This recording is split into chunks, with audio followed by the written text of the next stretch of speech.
以下落嚟，我想同大家介紹另外一種中藥護髮洗頭水裏面非常之重要嘅材料，就係菊花啦。喺介紹菊花點解會成為呢個中藥洗頭水重要材料之前呢，我想同大家講一個故事。喺清朝嘅時候，慈禧太后到咗某個年齡，佢發現自己嘅頭髮越嚟越多油，亦都有呢個頭皮，髮量亦都越嚟越少，於是佢就開始擔心。喺呢個擔心嘅心理狀態底下，佢就召嚟所有嘅御醫，同佢一齊諗辦法去解決佢呢一個嘅問題。經過各個御醫研究之後，佢哋終於研究咗一個配方叫菊花散。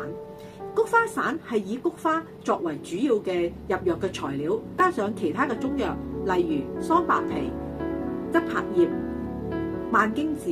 川芎、細辛等等嘅呢啲嘅藥材，就形成咗菊花散啦。而菊花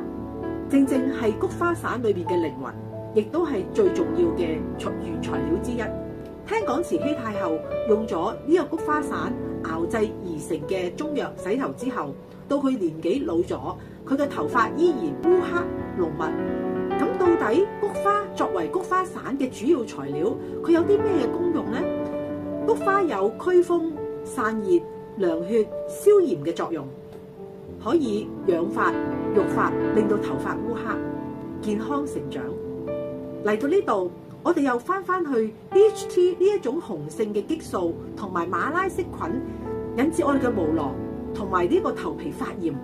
而最終令到毛囊死亡，引致禿髮或者脫髮嘅問題啦。菊花正正係有消炎、驅風、